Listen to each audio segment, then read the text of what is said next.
네, 안녕하세요. 닥터공TV 이용주입니다. 이번 영상에서는 이제 코성형 부작용 줄일 수 있는 최대한의 방법들 이런 거에 대해서 좀 설명드려 보도록 하겠습니다. 일단은 수술 전, 수술 중, 수술 후 이렇게 세 가지로 나눠서 설명드려 보도록 하겠는데, 가장 중요하죠. 수술 전이 어떤 병원에서 수술 받느냐가 사실은 제일 중요하고 모든 결과를 좌우한다고 해도 과언이 아닐 텐데요. 그래서 어떤 병원을 선택할지가 제일 중요한데, 이거를 제가 더 말씀드릴 건 없고 떠도는 후기나 그리고 광고나 이런 것만 보지 마시고, 그 병원이 이제 수술적 경험이 충분한지, 그 병원에서 나오는 결과들이 일관되게 좀 잘 나오고 있는지 이런 것들을 보고 판단하시는 게 좋을 것 같고, 저희 병원 같은 경우는 잘 안 된 것도 다 올립니다. 유튜브 쇼츠나 혹은 블로그 일관된 결과들이 어떻게 나오는지 그 정도 확인하시고 시행하시면 됩니다. 앞서 말씀드린 것처럼 어떤 일관된 결과가 있으면 그 정도 결과를 기대하시고 수술하시는 게 바람직하지, 너무 또 무리한 기대를 갖고 수술을 하시는 것도 바람직하지가 않거든요. 의사랑 이제 상담을 해서 합리적인 수술 방법을 설명을 듣고 수술을 결정하시는 게 바람직하다고 생각이 되는데, 얼마 전에 오신 분의 예를 한번 들어서 설명을 해드릴게요. 그분이 이제 재수술 환자분이신데 비중에 연골도 없고 코끝이 좀 낮아져 있고 떨어져 있는 부분들이 있어서, 제 입장에서는 연골이 필요하니까 늑연골을 채취를 해서 코끝을 조금 날렵하게 표현을 해내고, 그 다음에 거기서 자연스럽게 이어지도록 콧대에도 살짝 매부리가 있는 굴곡들을 교정하고 나오자, 이렇게 설명을 드렸는데, 그 환자분은 코끝을 높이고 또 뾰족하게 하고 싶은데 연골을 쓰지 말고 그냥 코끝 묶기로 좀 해결을 해달라. 다른 병원에 갔었는데 코끝 연골만 묶어가지고 연골 재배치하고 주변을 좀 채워가지고 더 높게 하고 이렇게 수술을 해달라, 이렇게 말씀드려서 거짓말하고 그냥 수술비 받으려고 수술할 수는 없는 노릇이기 때문에 저희 병원에서는 그렇게 못합니다 하고 돌려보내드리기도 해요. 의사가 얘기하는 합리적인 수술 방법에 대해서 설명을 들으시고 괜찮습니다 하면 수술을 진행하는 거지, 늑연골은 채취하고 싶지 않은데 코끝은 더 높게 하고 싶고 자기만 생각하는 그런 비현실적 수술 방법을 사용해서 또 너무 큰 기대를 하는 거는 의사한테 사기를 쳐달라고 하는 거랑 다름이 없어요.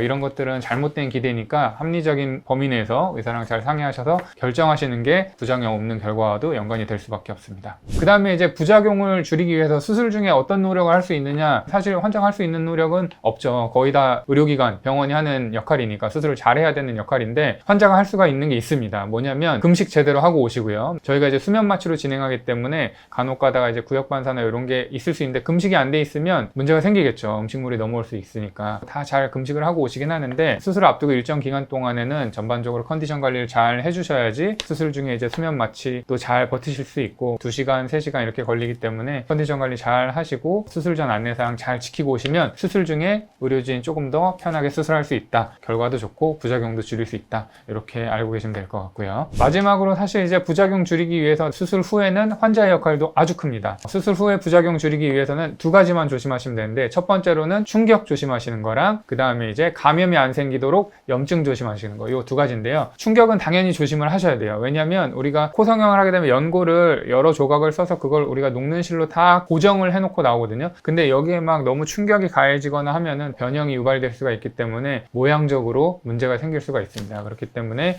충격은 꼭 주의를 해주시고요. 다음은 감염되면 이제 얘기가 달라집니다. 제일 첫 번째로는 저희가 항생제 드리니까 대부분의 병원들이 항생제를 드릴 겁니다. 항생제 약 잘 챙겨서 드시고, 음주 같은 거 하면 당연히 안 됩니다. 음주, 흡연 이런 거 피해 주시고요. 또 하나 제일 중요하실 거는 면봉입니다. 코딱지가 막 이제 많이 끼고 안에 분비물도 있으니까 그거 제거하려고 아무 면봉이나 집어서 닦고 썼던 거 또 뒤쪽 다가 또 쓰고 이러면 면봉에서 그대로 균이 노출되기 때문에 염증이 생겨버린다, 감염이 돼버린다, 그러면 이제 얘기가 달라져요. 모양 변형이 올 수 있기 때문에. 그래서 면봉 함부로 쓰지 마시고, 그리고 이제 저희 병원 같은 경우는 이제 외래 오실 때마다 또 소독을 몇 번 해드리고, 오실 때마다 항생제 주사제도 맞고 하니까 그 병원의 지침에 잘 따라서 감염 예방, 염증 예방 꼭 잘 해주시는 게 수술에 아주 중요하다고 할 수가 있겠습니다. 네, 이번 영상에서는 이제 코 수술 후에 부작용이 안 생기려면 환자분들이 어떤 노력을 기울여야 되는지에 대해서 말씀을 드려봤는데, 추가로 요거에 대해서 궁금한 사항이나 있으시면 편하게 댓글 남겨주시면 댓글 달아드리도록 하겠습니다.